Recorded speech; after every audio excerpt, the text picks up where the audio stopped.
Amitnagar bridge નજીક મોટી દુર્ઘટના ટળી કે જ્યાં બાળકોની બસ પલટી ખાતા રહી ગઈ।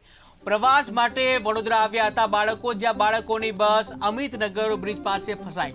બસ ખાડામાં ફસાઈ જતા સ્કૂલના પ્રવાસે આવેલા બાળકો અટવાયા હતા।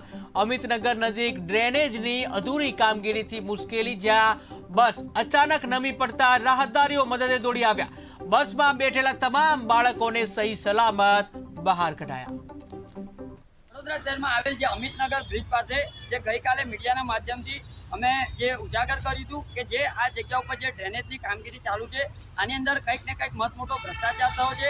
આજે જે કહેવાય છે કે તાપી જિલ્લાની જે બસ હતી, આ નાના ભૂલકાઓ લઈને કમાટીબાગ ખાતે પ્રવાસે આવી હતી, ત્યારે બસ જે ખાડામાં કૂદકાઈ ગઈ હતી, ત્યારે અમે રેસ્ક્યુ કરીને તે નાના બાળકોને બસમાંથી બહાર કાઢ્યા। પરંતુ હકીકતની બાબત એ છે કે વડોદરા શહેરનું નામ જે ખડોદરા નગરી પડ્યું છે, આનું મુખ્ય કારણ એક જ છે કે વડોદરા શહેરના જે કોન્ટ્રાક્ટરો છે, આ કોન્ટ્રાક્ટરો પર કંઈક ને કંઈક નજર રાખવામાં નથી આવતી। સાથે જે કહેવાય છે કે જ્યારે ખાતમુહૂર્ત કરવાનો છે, ત્યારે ઘણા કોર્પોરેટરો, ધારાસભ્યો ખાતમુહૂર્ત ને ખાતામુહૂર્ત કરતા હોય છે। હવે તાપી જિલ્લાથી આવીને કમાટીબાગ ગયા, ત્યાંથી અમદાવાદ જવા નીકળ્યા, ત્યારે આ રસ્તામાં ગ્રાવલ નાખેલો, એના પર ફસાઈ ગઈ।